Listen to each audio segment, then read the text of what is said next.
Okay, the final podcast of the 2023 season for the Yankees here on BD4 tonight. If you haven't been listening to the show, last couple episodes, I talked about how I'm not going to be here for the remaining 3 series of the season. I'm going to try my best to maybe, probably not, but try to to add in like little 10-minute episodes for each of these 3 series. An abbreviated audio only version of the podcast. But most likely, this will be the final podcast that I do as far as the Yankees go in the 2023 season. Reason for that being I am going away for 2.5 weeks. I will not be here. So if I don't get to record mini episodes while I'm gone, there will be a final episode to conclude the season and talk more about the offseason at some point in October, where we will hand out report cards. We'll read out who everybody, like the cap tips. We'll let you know who has how many cap tips by the end of the year, who had the most cap tips on the team. We'll hand out all those. Obviously, we don't record, we've missed a few series here, but we do still give out cap tips for each series, even if I don't record. I have them marked down. We'll talk about the season, review the season. We'll talk about what's ahead in the offseason, 2024. So that episode will be some point when I return in mid-October. Hopefully we can get that out by then. If not, the plan is to have it out before the postseason ends. But this is most likely the final series recap episode of the Yankees season. And, although the Yankees are out of it, I am excited for October ball this year.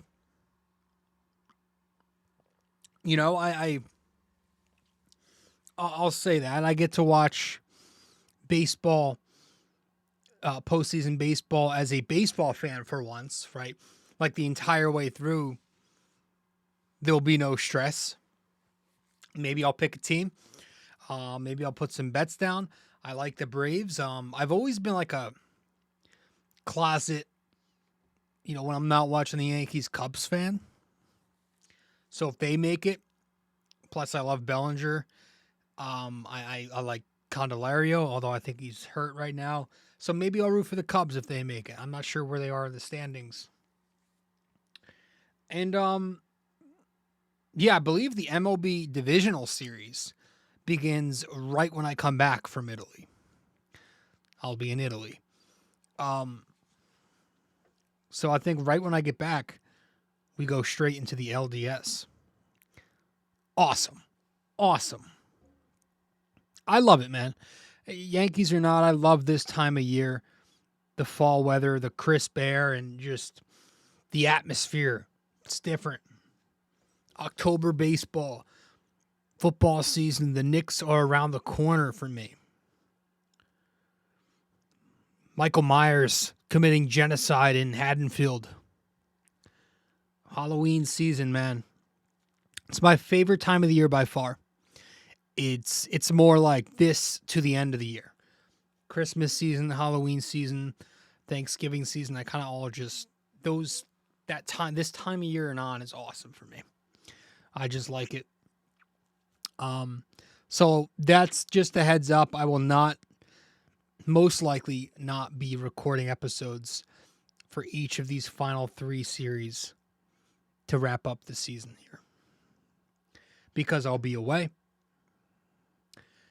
But again, when we return from our 2.5 week hiatus, I will most likely have an episode, again, reviewing the season, discussing the offseason, handing out report cards, cap tips, counting up who won how many when we return. We'll do that.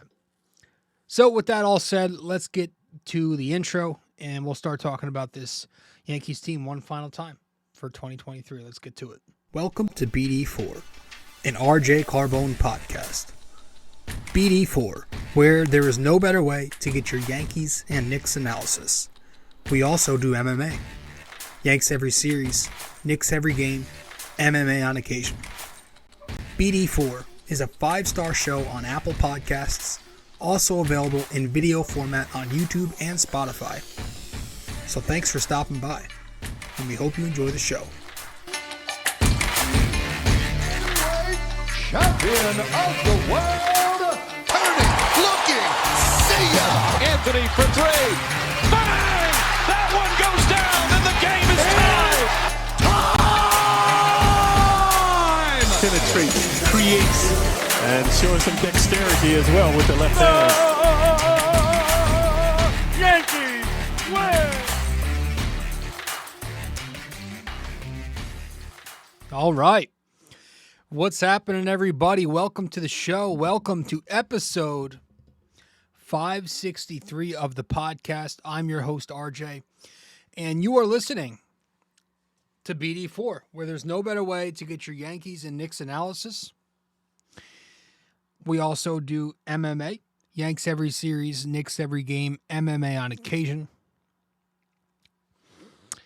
So as I said at the top of the show, if you are just tuning in now, if you fast forwarded to the timestamp, I'm going away for 2.5 weeks. I won't be back until mid-October. So the final 3 series of the season for the Yankees I will miss, but I will have a season review / off-season preview coming out when I return from our hiatus. So as far as the Yankees go, they just lost 2 of 3 to Toronto, took the final game of the set tonight.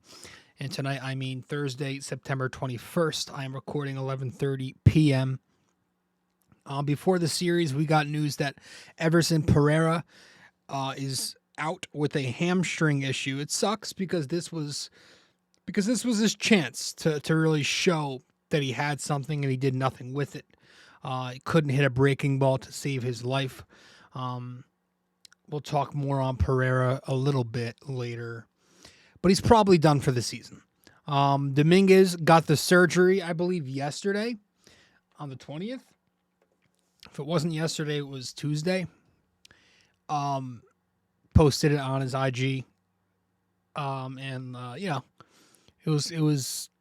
It sucks still, man. It still hurts thinking about it, but he seems in good spirits. He was posting photos of him and Steve Donahue together in the hospital, and hopefully he's back out there as soon as he can.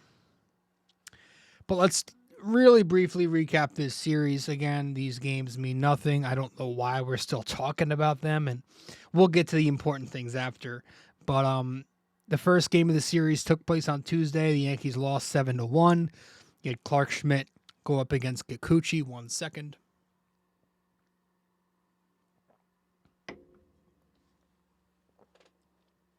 Top of the first, Toronto goes up right off the bat. They take a lead. George Springer, leadoff home run, 5 pitches in. Yankees answer back, though, on the bottom of the inning. Gleyber Torres rips the RBI double in the, I think it was a right center field gap. Game is tied at 1. Top 2, Oswald Peraza made a very nice play at third base, fielding a ball glove side. Made a nice spin throw. Made a couple nice plays in this game. Top of the 4th, Clarke Schmidt gets into a no-out jam, and he escapes with just 1 run allowed. Biggio hit an RBI single. 2-1 Toronto after 4. Top of the 5th, though, 2 more runs come across on Clarke Schmidt in his final inning of work. Bichette hits a 2-run home run. It's 4-1 Toronto. Ramirez comes into the game in the 6th. He gets into and out of trouble. Bottom of the 6th, Yusei Kikuchi leaves the game with a neck cramp or shoulder or back cramp. We find out after the game he left because he didn't get his usual 14 hours of sleep. So I guess he cramped up, or I don't know. 14 hours. You heard that correct. He usually gets 14 hours, he says, before a start. That's hilarious. He said 10 p.m. to, I think he said 1 p.m. That is, must be nice. Really must be nice. DJ LeMahieu walks in the bottom of the sixth. Garcia, that's when he comes in for Kikuchi. Gleyber singles. He had some good swings all night. And then Stanton hits into the double play, just being slow as molasses. You also had Gleyber Torres not sliding into second base. Gleyber on the bases, Gleyber in the field. We got a bit of everything from him this series.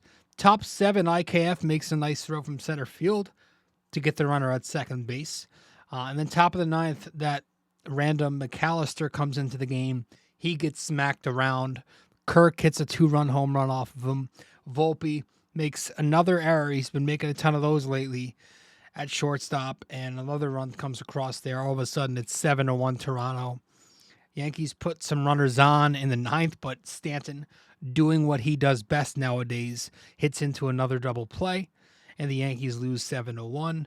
1 run, 6 hits, 12 strikeouts, 0 for 3 in scoring position, 3 for 13 with runners on base. Judge 2 for 4, a couple of Ks. Gleyber 2 for 4, double RBI.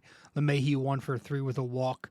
IKF 1 for 3. Stanton again hits into 2 double plays.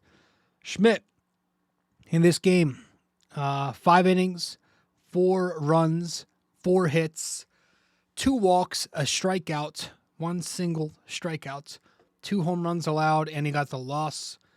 Yeah, he wasn't good. He's a good pitcher. He's having a solid year, but he's got shit to work on in the winter. We'll talk about that. But he can't ever go deep into games. He always gets beat up come the 5th, 6th inning, and that walk to Springer was terrible. You couldn't let that happen. As soon as that happens, he leaves his sinker up in the zone to Bichette, who crushes it. And the bullpen, 4 innings, 3 runs, a strikeout. Ramirez was fine. Weissert was fine. McAllister, awful. Game 2 of this series, Wednesday's game 2. The Yankees lost again, 6-1. It was Michael King, though, who had a gem. He pitched against Kevin Gausman. Bottom of the first, the Yankees waste 2 one-out walks. Wells strikes out, and Stanton hits it, chopper, ground out. Bottom 2, Boone gets ejected, arguing balls and strikes again. I have a very unpopular take on sports fans and officiating. And I've said this a few times on the show. Let me take a sip of my iced coffee before I rant for a few minutes. Why is he drinking coffee at 11:45 at night? Because I'm switching time zones in a few minutes, guys. I'm leaving for Italy tomorrow. Or a few hours. I have an unpopular take on sports fans and officiating, refereeing, umpiring, judging, It's very frustrating for me as a fan of multiple sports to hear the same people bitch about the same thing like it's the worst in that single sport. Like if you ask a baseball fan how they feel about umpires, they'll tell you they are the worst superior. They're the worst officials in sports. If you ask a basketball fan how they feel about referees, I guarantee they'll tell you they're the worst in sports.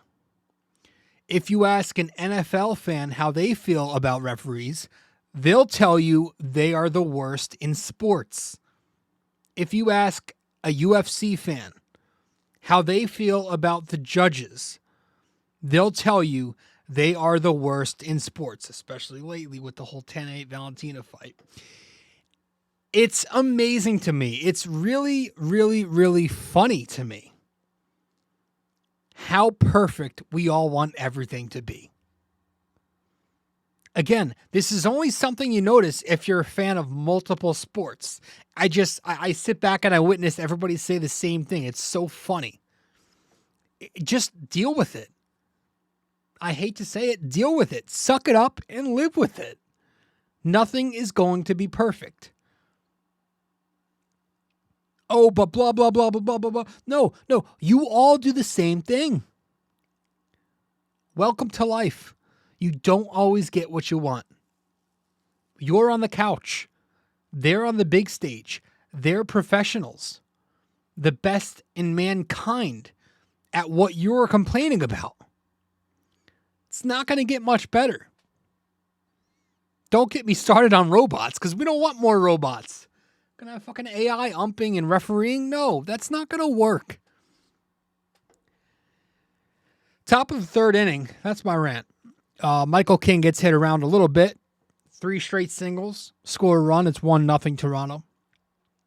That was it on him, though. Bottom 3, very similar to the bottom of the second, where Judge and Glaber get on base with 1 out, but they're stranded. Wells, this time, hits into a force out, and then Stanton pops it up. Top 7, King finishes his final inning of work in a 1-0 game. He looked brilliant. And then top of the 8th, the Yankee bullpen was horrendous. 4 walks, bringing in a run on Tommy Kahnle. 2-0 Toronto. You heard that correctly. 4 walks by Tommy Kahnle. Kahnle's then pulled for Ian Hamilton, who walks another run in after that. It's 3-0.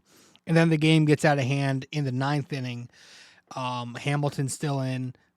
Gives up an RBI single to Bichette, 4-zip.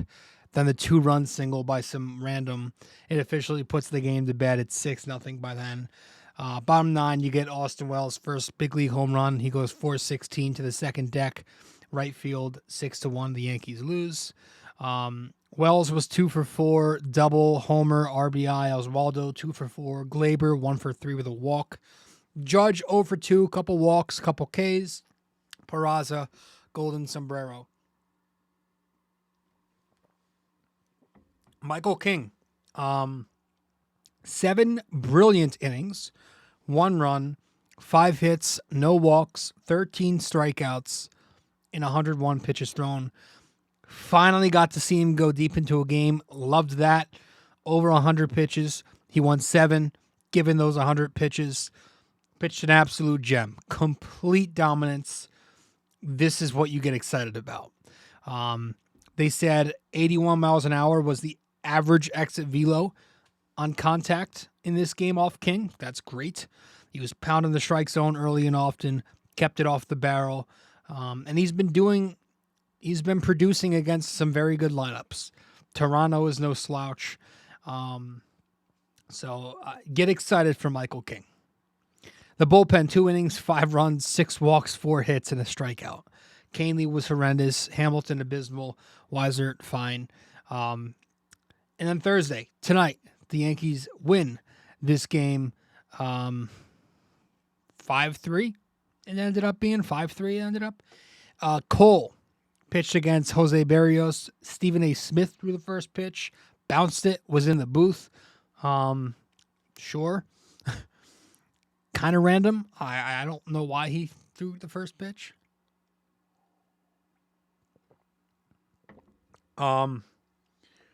Jake Bauers was the run production tonight. A 3-run home run right off the bat in the bottom of the first inning. Forgot he was still on the team. Volpe gets a leadoff double in the 4th inning, but he was stranded. Cole takes a perfect game bid into the top of the 6th before it was broken up by Alejandro Kirk with a double. Nothing happened for Toronto in the inning. Bottom 6, IKF doubles to knock Barrios out of the game. And then Floria off of first in relief, Meza rips an RBI double himself. 4-0 Yankees. DJ LeMahieu, a stolen base in the 7th. That ends up scoring when Judge rips the RBI double to left. 5-0 Yankees. Matt Chapman scores on a wild pitch in the 8th. Cole ends up finishing 8. Top of the 9th, Clay Holmes is in. He struggles, loads the bases. Vlad Jr. gets an RBI off the ground out that was reviewed. Call stands 5-2. Glaber makes a terrible throw to DJ LeMahieu at first base. That ends up scoring another run, 5-3. Fortunately, that was all. Ground ball ends the game. Yankees win 5-3. 5 runs, 10 hits, 3 of 11 in scoring position. Judge was 2 for 4, RBI double. IKF 2 for 4. Bowers, a home run, 3 RBIs. Florial 1 for 3, double RBI walk. DJ LeMahieu was on base twice. Gerrit Cole, 8 innings, 1 run. More on him in a minute. And then Clay Holmes closes it out, an inning, 2 runs, 2 hits, a walk. We will hand out our cap tips when we return from break. And then after that, we'll get to some important things. Stay with us here on BD4 episode 563. We'll be right back. We appreciate you sticking around and listening so far. When you have a chance, be sure to open YouTube to subscribe, like, and comment. And if you're already watching on YouTube, be sure to head over to Apple Podcasts and give us a 5-star review. We appreciate your feedback and are always looking to improve. Now, with that all said, let's get you back to the show.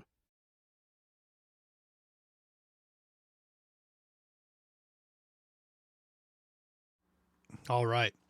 Welcome back to the show. Episode 563 of the podcast. Tipping our caps to Aaron Judge among the position players. Aaron Judge with his 10th cap tip of the season tonight. 4 hits this series.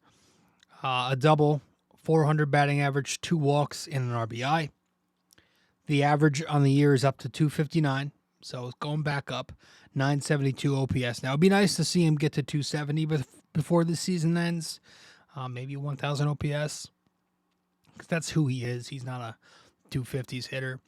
I don't think he's getting to 40 home runs at this point. That was kind of my hope in September. A little fun storyline to watch, but I think he's at 32. So he could still, 35 is very much in question.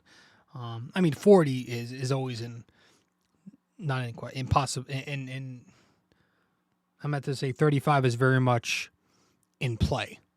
And so is 40 because he's Aaron Judge. You never know. But, I want him healthy next year. I wish he had gotten the surgery and they shut him down. I really do. But they didn't. So we'll see what happens. But Judge, his 10th time getting a cap tip. Gerrit Cole. I wanted to give it to Michael King so bad. God damn it, I did. 13 strikeouts, dude. That's ridiculous. But my rule is if it is close, and their lines were close, 7 innings, 1 run, 8 innings, 1 run, I always lean towards the winning pitcher. And tonight, unfortunately, Cole was the winning pitcher because the Yankees didn't do enough to give King the win. They gave him a loss. Cole, 8 innings, a run, 2 hits, no walks, 9 strikeouts, 107 pitches in the win. The first at-bat, he was aggressive with the off-speed, some breaking balls in there, but then he started attacking and he mixed the fastball in more and more. Finished the night 41% four-seam, 26% slider, 17% curve, 12% cut fastball, 4% change, which is his usual diet. That's usually the order it goes in. Continuing to work well with Ben Rorfed. I love how he bullies him so much. It's kind of annoying to me, though, how we haven't seen Cole once with Austin Wells yet. Boone said it was going to happen. We have one more start to go. If they even opt to pitch Gerrit Cole in his final start. Who knows if they're even going to do it at this point. And it's like this entire month was literally perfect for the Yankees to see how they work together. This way, next year, if Austin Wells wins the job in spring training, you wouldn't have to worry about another Gary situation, especially with Austin Wells not being touted as a great defensive catcher. It just feels odd to me how they never took advantage of this month to get them developing some chemistry together. I mean, we're talking about your ace and your catcher of the future here. It's just weird. I would have thought they would have paired them together. So I mean, what's the point of September? You're out of it. You've been out of it since early August. But you called up Wells in September, and he hasn't seen one single pitch from Gerrit Cole. What are you doing? What are you wasting time for? What's the point? One start if he even gets it in? I don't know. It's odd. I know he works well with Ben Rorford. I get that. But, like, again, it's Gerrit Cole. He's an ace. He could pitch to anybody. Except for Gary. But, yeah.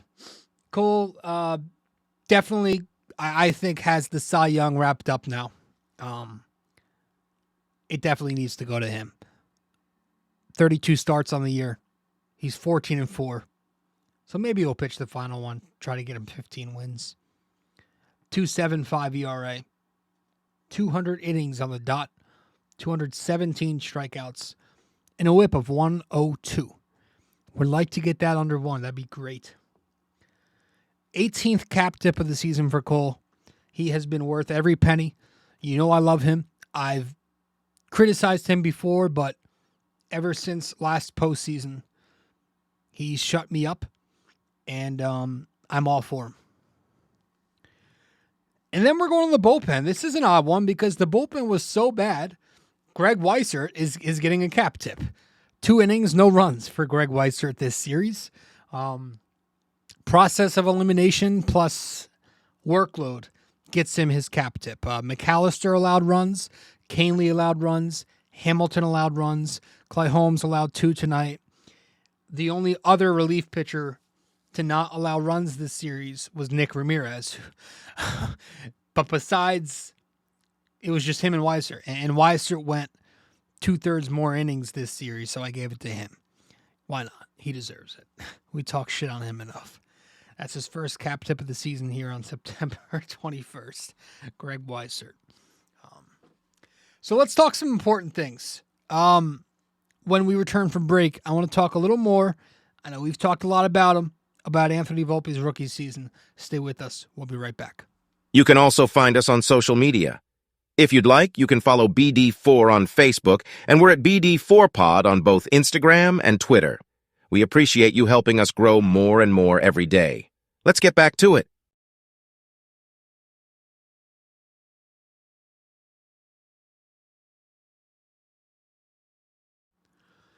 All right. Welcome back to the show. I'm your host, RJ Carbone. You are listening to episode 563 of the podcast. Thank you for tuning in. So, Anthony Volpe, let me pull up his numbers real quick on my phone.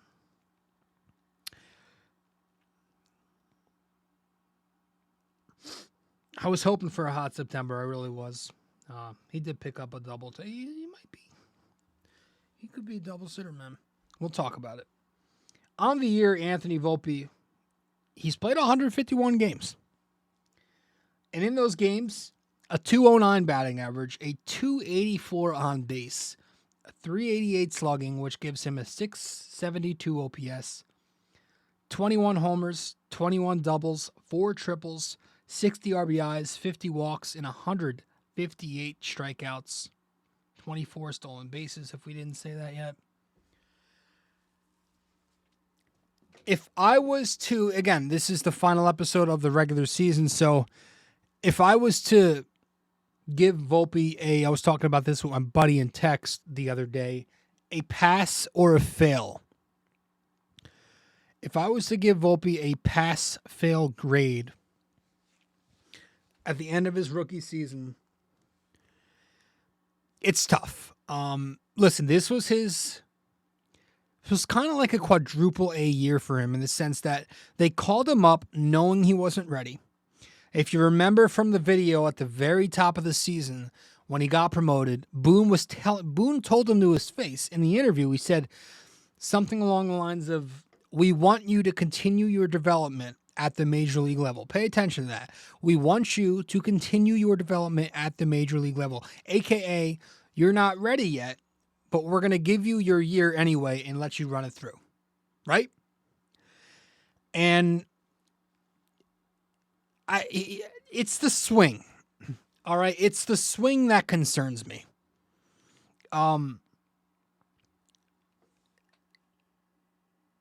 To me, it's the swing is the biggest contribution to his struggles.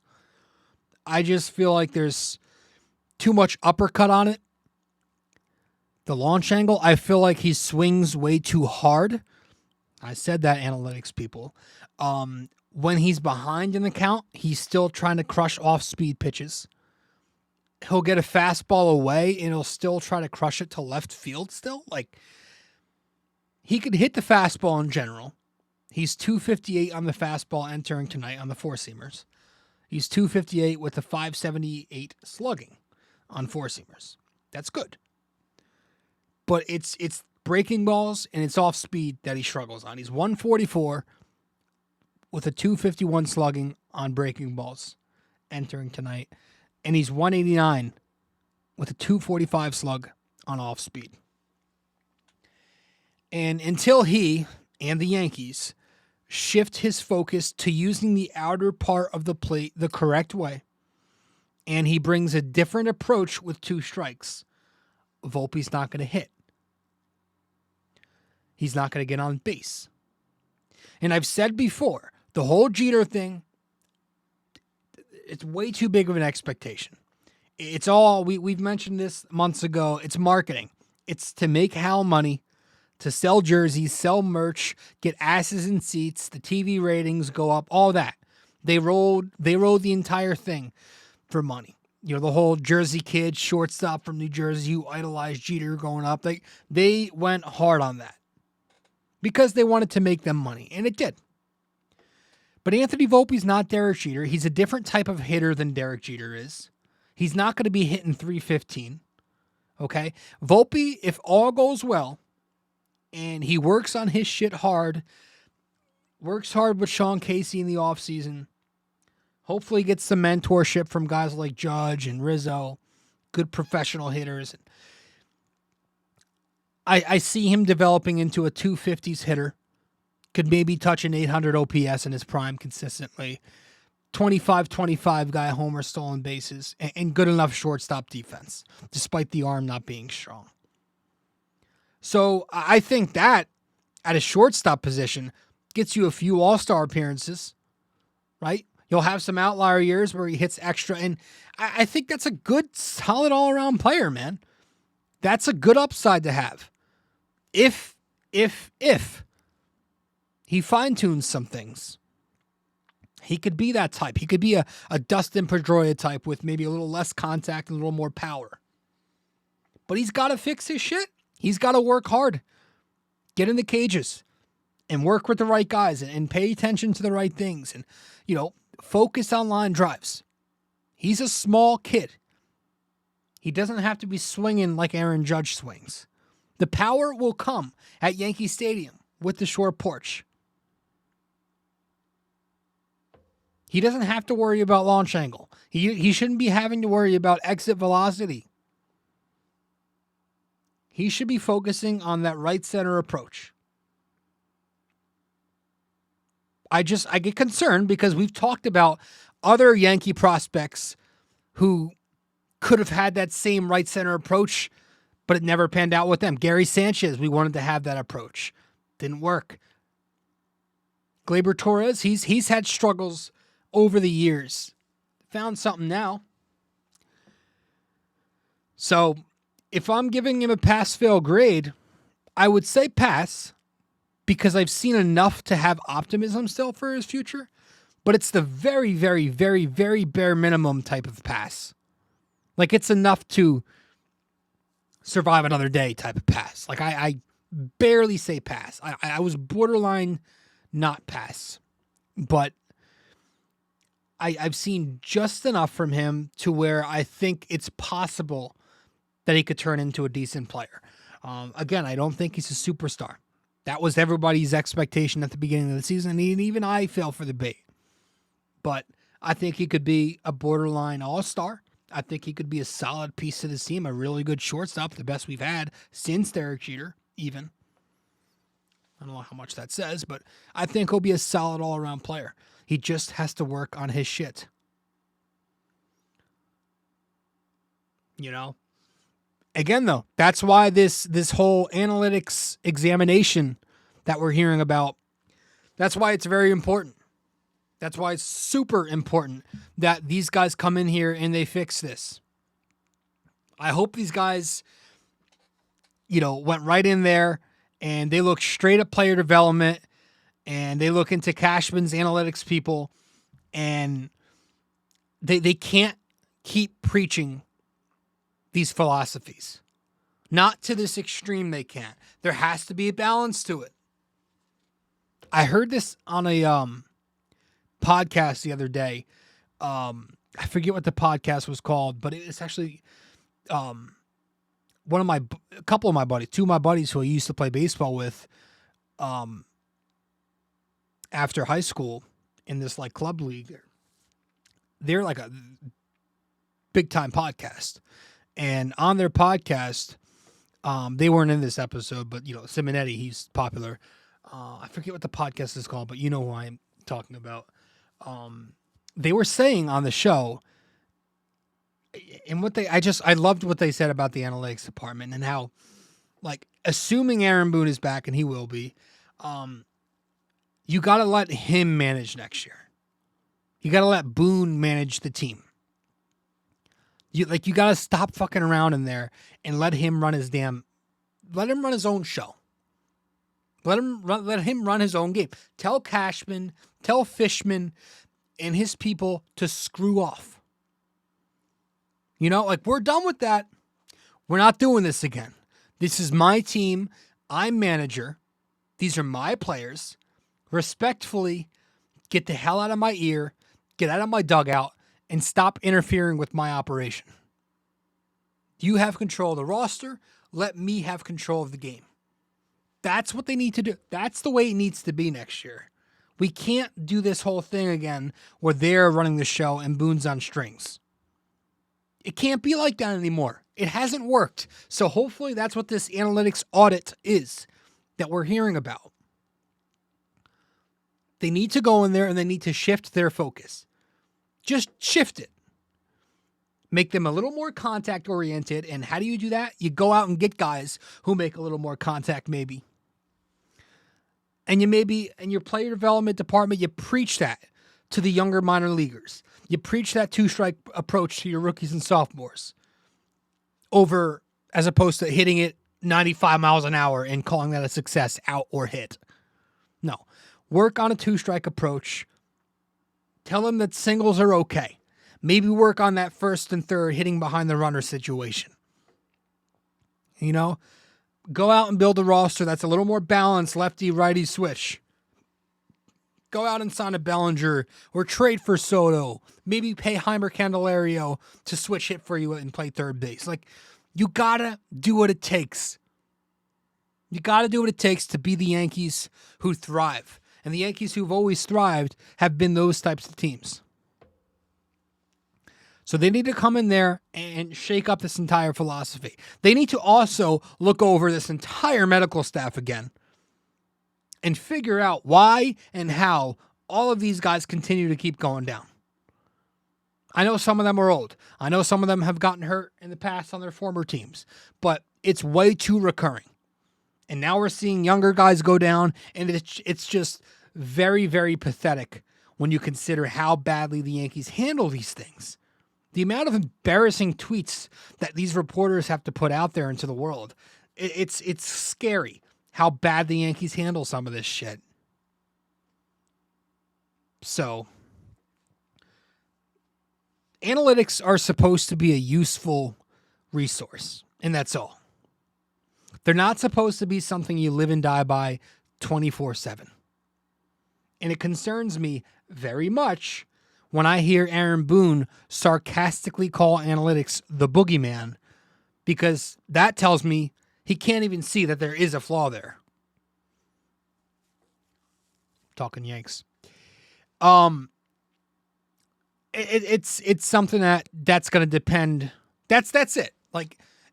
That to me is the Yankees' number one problem. We could talk about all the bullshit, but if the Yankees keep preaching these analytics, they can sign and trade for and do whatever they want with the roster, but it's going to be the same shit because the way they construct the roster is based off of these philosophies. So we could talk about this outfield. We'll do that because it's an interesting scenario now playing out with the Dominguez surgery.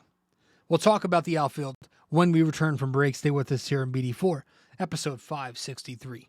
Be right back. If you have time in the day or maybe just prefer old-fashioned reading over listening, then you can always follow along and subscribe to BD4 Blog by going to bd4blog.com.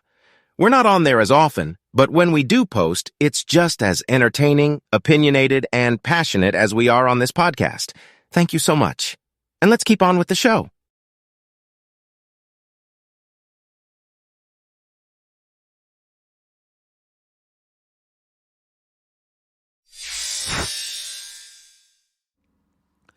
Welcome back to the show. Welcome. I'm your host, RJ Carbone. So obviously, I said before, and I will say it again, it's a must that the Yankees break camp next season with Juan Soto or Cody Bellinger on their roster. Cody Bellinger, Juan Soto, Shohei Ohtani, throw him in there, are all going to be available this winter. If the Yankees walk into camp next year with none of them on the roster, you can't tell me it's anything but a colossal failure once again. No, there's no debate about that. And if you don't want one of those guys, you must want the other. And if you want none of them, then I don't ever want to hear you complain about the Yankees again, because apparently you love mediocrity.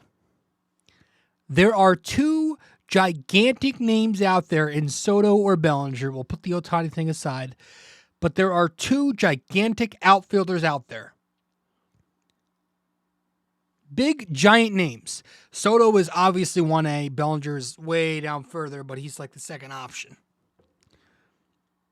Two big-ass names available for you in this market where they play the position that you've desperately needed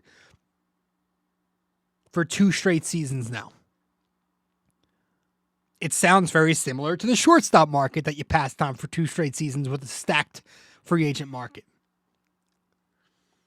So if you let this happen again at a different position, and Soto isn't a Yankee or Bellinger's not a Yankee, this is whatever worse than a fireable offense is. Because we've been past fireable offense for a while now when it comes to Cashman. It's hard to fathom. It would be hard to fathom what this would be. So I say go be the fucking Yankees. Spend money, buy talent, hand out big contracts, piss people off, and get superstars again. So that needs to happen with one of the outfield spots. And again, because of this Dominguez injury, him getting the Tommy John surgery, he's now going to be out for the majority of the next season. So the other outfield spot is now vacant. Who's going to fit there? I would say at least one of those positions, at least, is going to be the Yankees. They're going to be playing small, right? They're going to go and get like a bargain bin player for at least one. Is it Harrison Bader? I could definitely see them going out and bringing Bader in on a 1-year deal. That would not make me happy. Replace an injured player with an often injured player. Like, he's always hurt. He can't hit. It's another right-handed bat. You just need new faces. Plus, Yankees Twitter is in love with Bader, and anybody Yankees Twitter loves is not a good player. That's what I've learned. It could be Everson Pereira who takes that spot in the meantime. He was great at AAA this season. We know that. He's young. He hits the ball hard, but that's about it right now. He showed zero in his time with the Yankees this month before he went down. He was terrible. He was hitting $1 something. He can't hit his slider. he didn't look competitive up there. Looked very overmatched, much like Florial did in his rookie season, or when his first stint last year. It just he seems like he needs to go back to AAA. I don't know. And the last thing I want is a spring training competition again. God, I can't express enough how much I hate those. It's fake. It's spring training. It means nothing. Zero. Greg Bird and Kyle Higashioka used to be Barry Bonds in spring training. Anthony Volpe was Barry Bonds this past spring training, and he went out there and he had a rookie season where he's batting .210 with 160-something strikeouts. So, I don't know that I want Pereira. I don't want Jake Bauers. God, no. He's not a major league hitter to me. He can't catch a baseball. He's a terrible outfielder. His ceiling is a lefty platoon bat at first base to come off the bench, at best. So, pass. He cannot be your left fielder next year, even if it's for 3 months, which is the very bare minimum, by the way, that Dominguez will be out. If we're being honest, he's probably going to be back August something, because I don't think he's going to be in the big leagues when he's healthy. They're going to have him ramp up. Could it be Florial who plays left field in the meantime? Now, we know he's never been a guy who puts the ball in play enough to have a consistent role with this team. He's got a very long swing, and he's sometimes overly aggressive up there, to be kind. It's what kept him in AAA this entire time. But he's hitting right now to a degree. He's got a .351 on base in 9 games since the recall. He's gotten on base in 7 of his last 8. The at-bats look very good, and he doesn't look overmatched right now. He looks like a major leaguer. So he's got that going for him. He's a lefty hitter, and he's got the ability to run. So you add that into it. That might give him an outside shot to crack the roster next year. But I think at best, if he figures something out the rest of the way, keeps hitting, he might get a 4th outfield role. I still think they're going to non-tender him, but it's a possibility. But that'd be a nice story, right? Former number one prospect turned bust. Seemed like it was inevitable he was going to get either traded or dumped. But if he does find a way to crack the 26 next year, it'd be a nice story. He found himself a home after all here as the 4th outfielder. But again, we need somebody out there every day. And I don't trust Florial. Is Oswaldo that guy? He's been hitting lately. On the year, he's not got good numbers. The OPS is still in the 500s, I believe. Might be in 6 now. But he's had a bad year. The swing path has changed, right? He doesn't have the same loft on his swing. He's not getting the same lift on the ball. The ground ball rate has doubled. He's not pulling the ball in the air. And that was what helped him have such a productive short stint at the end of 2022. That's why he came in. The plan for him was to be the everyday left fielder, or a guy who, splits time with Hicks out there, who's hitting really well with Baltimore, by the way. But he wasn't hitting Oswaldo at the beginning of the season, so they tried to send him down, but all the injuries happened that kept him up here. Again, he has hit lately. It's been like over a month and a half with him having some good numbers. I still think he's better suited as a utility guy in the IKF role. And remember, IKF is off the books anyway after the season, so I would rather Oswaldo be the utility guy. Still got DJ. IKF, I don't want him back. If he comes back, I don't want him starting, but I can't see a scenario where the Yankees choose to pay him $6 million to come off the bench. How does that make much sense? He's not a good enough hitter to be in an everyday lineup on a contender. And do you want to pay a bench guy that much money? So I say keep him off the books. I don't know. Do you find somebody off the scrap heap? Who's even out there? I got to look at the outfield market. look at the bargain bin. Maybe it's Jock Peterson you sign. I know he's a free agent. Maybe he's got a player option. Conforto, I believe, is available. You've obviously, names like Thomas Pham or Randall Grichuk regarding Yankees targets. You've heard their names before. If they go in-house, though, I guess I don't know who the best option would be in-house. Is it Oswaldo? That's what makes me nervous. It's not going to be Spencer Jones because he's still got to develop in Double-A. Then he goes to Triple-A, and you figure if he's getting called up, it's not until September. So maybe they make a trade. Maybe it's Alex Verdugo. Right? Speaking of, we talked about that whole thing the other day. The idea of Schmidt for Verdugo was floated around at the deadline between Yankees and Boston. And listen, Schmidt's had a fine year. His ERA is somewhere over 4.50. It's not great, but his stuff is great. He's got great break. Everything he throws moves, decent velocity. He mixes up his pitches pretty well. Cutter, slider, sinker, curve. He's got an excellent curve. Generates a ton of misses and good results with it. But he just has trouble going deep into games. The third time through the order kills him. He's got issues getting left-handers out. They're batting .299 with an .871 OPS on them. For comparison, right-handers are .233 with a .673 OPS. Gives up a lot of hard contact. He puts a lot of traffic on the bases. So there are some flaws that he's got to work on in the winter. So would I hate it at this point if the Yankees were to move him for Verdugo and revisit that conversation? Not anymore.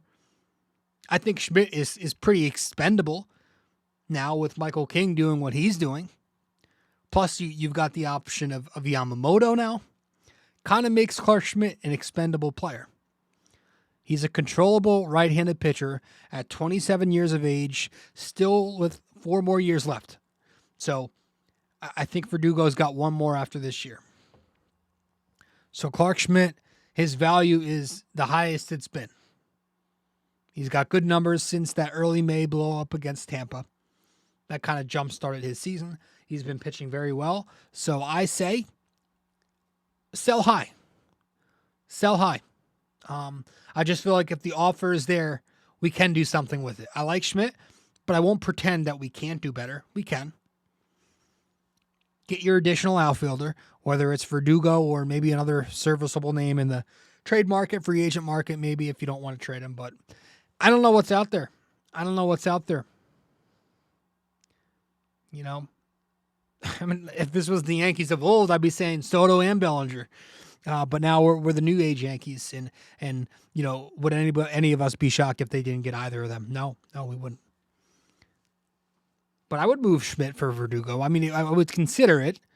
Then you field a rotation of Cole, Rodon, King, Yamamoto, and then your number 5. I don't know, Cortez. We have to see what happens there. It's still an option. Drew Thorpe is on the rise. Look out for him. He could play a role next year. You never know with Frankie Montas, by the way. We'll see. Keep an eye on that. Why else would they just give him a random rehab start? If he wasn't in their plans next year, do you think they really give him a rehab? I don't know. They could. You never know. They might just throw him a 1-year prove it. So I'm not opposed anymore to moving Schmidt if it helps you get an outfielder. Verdugo is 27 years old as well. He's a left-hander. He makes consistent contact. He hits for average. He hits a ton of doubles. I love that. And he can make things a little uncomfortable. Spark it up. I like that. He's an interesting personality. I know this all sounds funny because I was totally against this idea the other day, but I said, I slept on it. I thought about it some. I'm not super for it, but I'm not super against it anymore. I think what it was is that Michael King start really got me excited.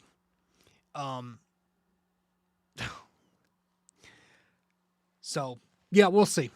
I still have trouble like what I want to do in the offseason versus what the Yankees want to do. sucks that we have to think like that. But that's it. We'll head to our final break, get back, and we'll wrap this up with our trivia. When we return, that'll be that final episode of the season. Let's get to our final break, and we'll wrap it up with our trivia, like I said. Be right back. Studio 69 Productions is a podcast production agency created by Leo Rodriguez to allow content creators to market their podcast. It's an online platform that will market your podcast or any other project that you're working on. Get in touch with Leo Rodriguez from Studio 69 Productions. You can find Studio 69 Productions on Instagram at Studio69NJ. Studio 69 Productions, where dreams are heard and born.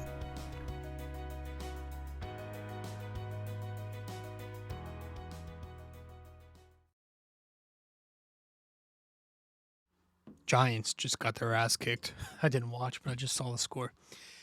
Let's wrap it up with our trivia question. Let's do it.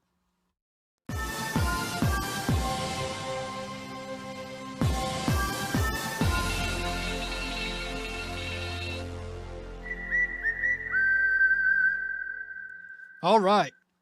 So for this episode 563, our NYY-NYK-MMA question of the day is: in 1989, which Yankee set a franchise record for singles by a second baseman with 171?